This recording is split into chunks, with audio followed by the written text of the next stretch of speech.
All right, let's talk about one of the weirdest, most brilliant books ever written. Thomas Carlyle's Sartor Resartus. For almost 2 centuries, this book has been confusing and inspiring people in pretty much equal measure.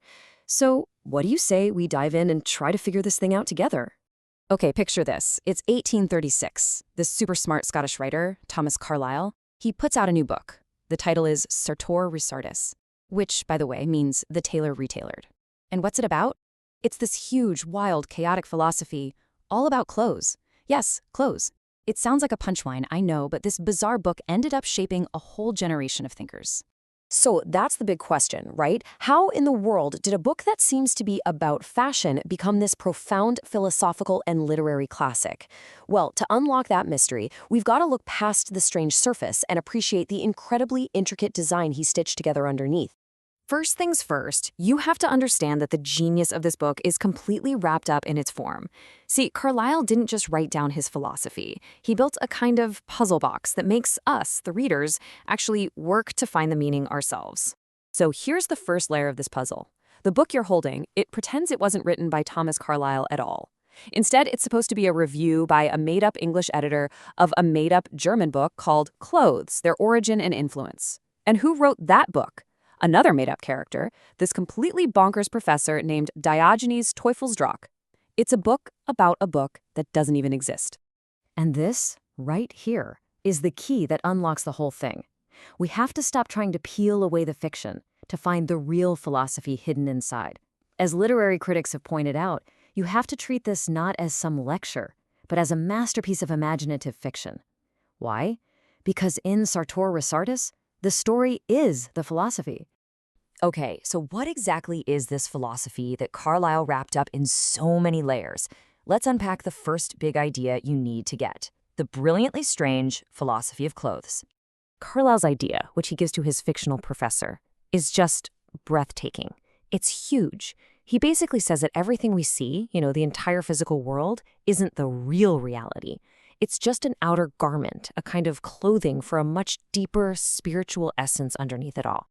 So when he says clothes, he's not just talking about shirts and pants. For Carlyle, clothes are all the systems and symbols we humans create to make sense of the world.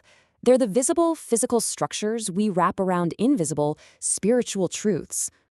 And this metaphor pops up everywhere. A judge's wig? That's not just a wig. It's the clothing of legal authority. A church's rituals and buildings? Those are its church clothes. Even language itself is just the garment of thought.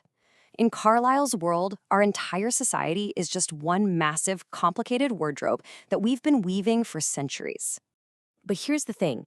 This isn't just some dry, abstract theory. Nope. Right at the heart of this book is the intensely personal story of its fictional author, Professor Teufelsdrockh.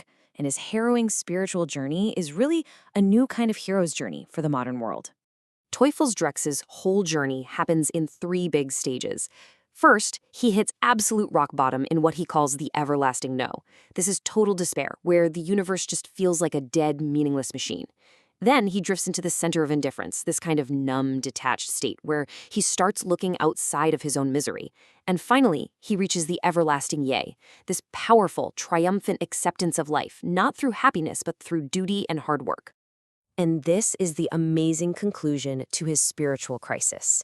The answer to all that existential dread isn't sitting around thinking about it or chasing pleasure. For Carlyle, the answer is action. It's a command to stop staring at your own navel and just get to work. His journey is really about moving from being paralyzed by thought to being liberated by purpose. Okay, now we get to what is, for my money, the most innovative and brilliant part of this entire book. Remember that fictional English editor?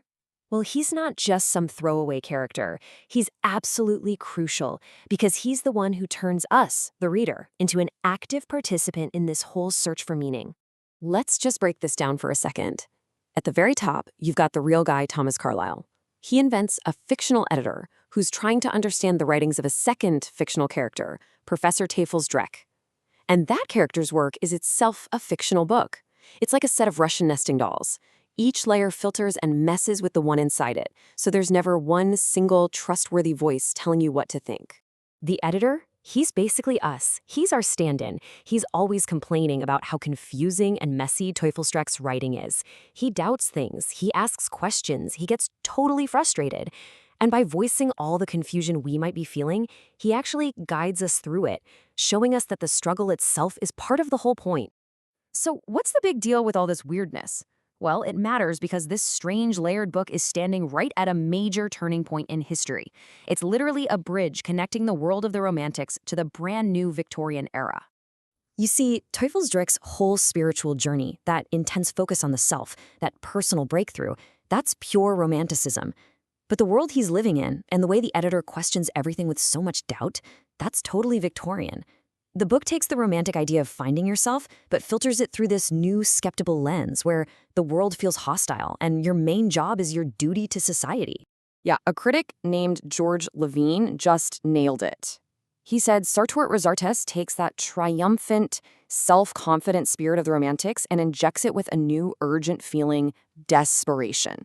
The old ways of believing are crumbling, and finding meaning is no longer this blissful discovery. It's a desperate struggle. And that brings us all the way back to where we started. Why? Why did Carlyle choose this bizarre, confusing, fictional puzzle box? Why not just write a normal essay and lay out his ideas plainly? For a long, long time, people read this book using what's called the husk and kernel method. They tried to peel away the silly story about the professor and the editor, that's the husk, so they could get to the important philosophical ideas, the kernel, hidden inside. But that completely misses the point. In fact, it's the opposite of the point. Carlyle's real stroke of genius was creating something where the form and the content are exactly the same thing. That confusing fictional husk isn't a distraction from the message. It is the message. I mean, think about it.